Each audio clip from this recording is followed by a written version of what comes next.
Halo semuanya, di video ini aku akan berbagi refleksi mengenai salah satu isu penting dalam literasi digital dan kemanusiaan, yaitu toxic community. Nah, toxic community merupakan suatu komunitas di dunia digital yang memiliki budaya negatif, negatif seperti saling merendahkan, meremehkan, membuli, atau lain sebagainya. Alih-alih mendukung komunitas ini tuh lebih meremehkan atau merendahkan satu sama lain gitu.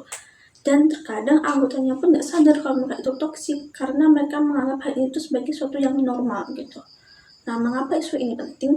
Isu ini tuh penting karena dunia digital merupakan salah satu bagian yang penting dalam hidup kita. Kita bermain game, kita mengikuti fandom, kita berkomunikasi menggunakan WhatsApp, Twitter, TikTok, maupun yang Instagram. Nah, kalau ruang-ruang tersebut isinya toksik, tentu akan berdampak pada mental kita serta hubungan sosial kita. Nah, toksik pun kadang sifatnya tuh menular gitu. Jika ada satu orang yang memulai pemusuhan atau memulai mengejek, mengata-ngatai satu yang lainnya pun biasanya itu kayak ikut-ikutan gitu loh. Nah, contoh kasusnya itu ada di kehidupan aku sendiri, di mana aku itu mengikuti suatu fandom bola gitu. Nah, beberapa waktu yang lalu tim aku itu kalah.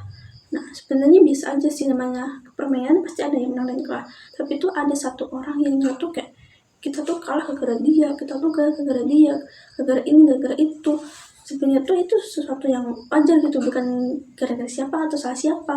Bahkan ada sampai yang DM si pemain dengan ngata-ngatain pemain ataupun merendahkan pemain itu kan gila banget. Ada juga dari pengalaman teman aku, dia itu suka banget sama game, dia ikut suatu komunitas game gitu. Nah, awal-awalnya itu masih asik-asik aja, tapi lama-kelamaan dia pun ikutan toksik gitu, dimana ketika dia berbuat salah sedikit saat bermain, dia langsung diserang, dikata-katain, ataupun dimaki-maki gitu lewat grup chat yang ada di gamenya.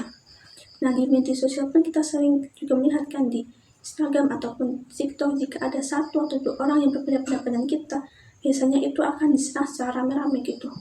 Nah, dampaknya itu sangat besar ya tentunya.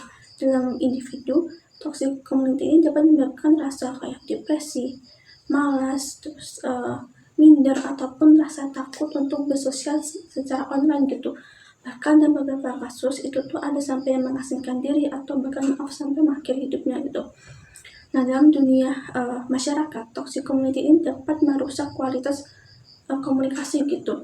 Internet yang harusnya tempat kita belajar dan berkembang itu malah menjadi tempat orang-orang yang merendahkan gitu.